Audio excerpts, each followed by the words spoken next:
So imagine this, your roof claim just got denied. The insurance company says that there's not enough damage to justify a full roof replacement. But you know that there's something just not right. That's exactly what happened to my customer, and that's when he called me. I went out and did a thorough inspection which revealed wind and hail damage to his property. Ultimately, we got that full roof replacement approved, and here's how I did it. Hey everyone, this is Andy with Patterson Adjuster Training. Today I'm sharing a story about how I turned a partial denial into a full approval, all because I know what I'm doing. If you're an adjuster, a roofing contractor, or a homeowner, this video is packed full of tips to help you deal with full or partial roof denials. Now this video might be a little different than my normal content just because it's aimed not only at adjusters but also roofing contractors and homeowners. For those who don't know, I spent 25 years at a major insurance carrier. After that, I transitioned into a role as a store manager and then a trainer. I'm Hague certified for residential roofs, and I'm also an Xactimate certified trainer. I still do adjuster training, but in the last 6 months, I started working with Omega Roofing and Construction, basically specializing in handling insurance denials. So I think I bring a unique perspective from both sides of the fence, insurance and roofing. Now the goal of this video is to stress the importance of being a master at your craft. Unfortunately, we see a lot of adjusters who don't know what they're doing, which leads to claims that are either not paid or not paid correctly. On the other hand, we also have people in the roofing industry, and you know who you are, who don't care about anything except just making a sale. Now that results in unnecessary claims being filed and roofs being totaled through just gimmicks or just intimidation of some sort. What often gets lost in all of this is focus on the customer. My mission today is to bring the conversation back to what matters most, doing what's right for the homeowner. Now, disclaimer, the vast majority of adjusters and roofing contractors do the right thing day after day. So let's get into this. First off, what is a denial? Well, if you're talking to an adjuster and you're talking to a homeowner, a denial is two different things. So a homeowner believes a denial is when they turn in something that they expect to be covered that's not. So if they expect a full roof replacement and you're paying for a few shingles, then in their mind that's a denial. But as an insurance adjuster, a denial is when something isn't covered under the policy, and so you don't pay anything. Nothing is covered because it's excluded due to a policy provision or something like that. So for the sake of this video and the sake of this situation, when I refer to denials, I'm referring to the insurance company didn't pay for a full roof, or the adjuster didn't write for a full roof replacement. That's what I'm talking about when it comes to denials, not a policy denial. Now there's several reasons why claims get denied. One is kind of what we just talked about, is it's excluded under the policy. Example would be you turn a claim in for rotted fascia to your home, and then the adjuster comes back and says, sorry, that's not covered because wear, tear, rot, and deterioration, things that happen over time, is not covered under your policy. It's specifically excluded, so we're denying your claim.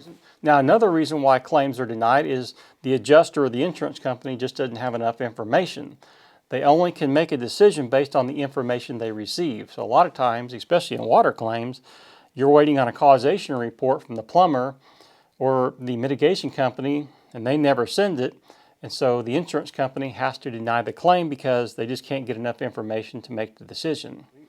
So another reason why claims would be denied is just bad adjusters. It's just a fact of life that there's a high turnover rate in the insurance industry, and so you're going to have new adjusters rotating through, and they just make a mistake and deny things that should be covered. The last way I want to mention where there's claims that not being paid is they just don't find any damage. And I know roofing contractors, we've dealt with this where a contractor goes out there, meets an adjuster. The contractor believes there's hail damage all over the roof. The adjuster doesn't see it that way and says, I don't find any damage, not paying anything. So we've all been there too.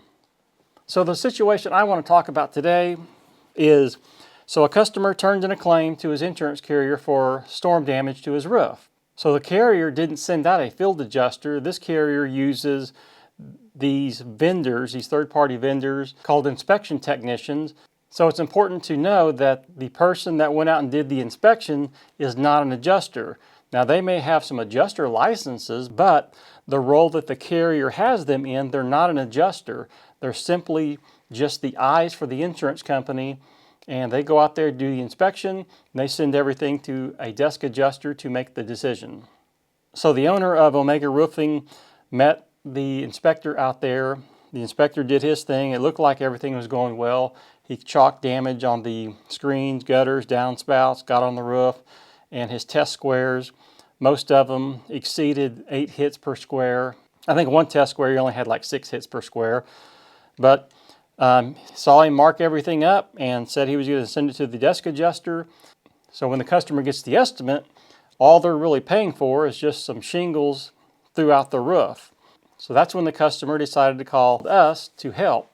So the first thing I wanted to do is see the estimate. So I had the customer send me the estimate, and I like to look at the estimate first in a lot of cases just because you can learn a lot from just looking at the estimate. Now in this case, the desk adjuster wrote the estimate.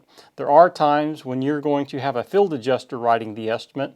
That's what I prefer because the person standing on the roof is the person making the decision. I want to talk to the person making the decision. So anyway, the desk adjuster wrote the estimate, but as I'm looking through the estimate, I quickly realized that the desk adjuster is either new or doesn't know what they're doing.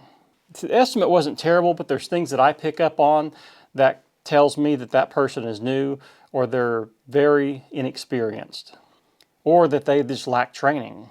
Now these errors were small and simple things that could have been easily corrected, but the way I look at it is if their estimate is questionable, then their damage assessment is probably questionable, because apparently what happened is the roofing technician or the inspection technician sent everything to the desk adjuster. The desk adjuster, who wasn't the one standing on the roof, who wasn't the one doing the physical inspection, said, well, it doesn't look like there's enough to total it, and just writes for shingle repair. So after I looked at the estimate, I figured damage was probably missed, so I go out there and I do an inspection, and I found hail damage to the elevations, gutters, screens. The AC condenser had hail damage on it. It had wind damage on the roof as well. I think when I did my test squares, there was 3 directional slopes that had 8 hits per square. I think the left-facing slope had 4 hits per square. So at this point, we need the insurance company to come back out there and reassess everything because there was damage missed. So I'm very familiar with this insurance carrier, so I know how they look at this. Since they've already done an inspection, the findings from that inspection is the rule of law. Now they will go out and do another inspection if they have something supporting that they might have missed damage. So to get a second inspection from this carrier, I know what they want. They want good clear photos of all of the damage. They want close-up shots of the damage. They want overview shots of the damage. They want a complete estimate. They want a narrative report. I always give compelling reasons why a second inspection is warranted and why a full roof replacement is warranted. Now it's important to have the insured send that request to the company because I don't have a contract with the insurance carrier. I'm not the customer of the insurance carrier, so they don't owe me anything, and a lot of times they won't even talk to me unless they get the insured permission. So it's always good to have the customer who has the contract with the insurance company send in the second request. Now I'm not one of these roofing contractors that will make a fight or make a fuss over every little imperfection in the roof. I know what hail looks like, I know what wind damage does, so I'm only turning in legitimate claims. In this case, there was legitimate hail that I felt like the insurance company missed.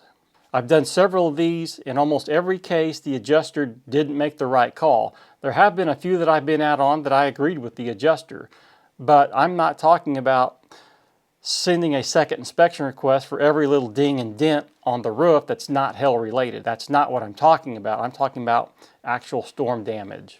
So anyway, I had the insured send everything to the insurance company. After some back and forth, they finally called the insured and said, hey, we're going to just go with your contractor's estimate.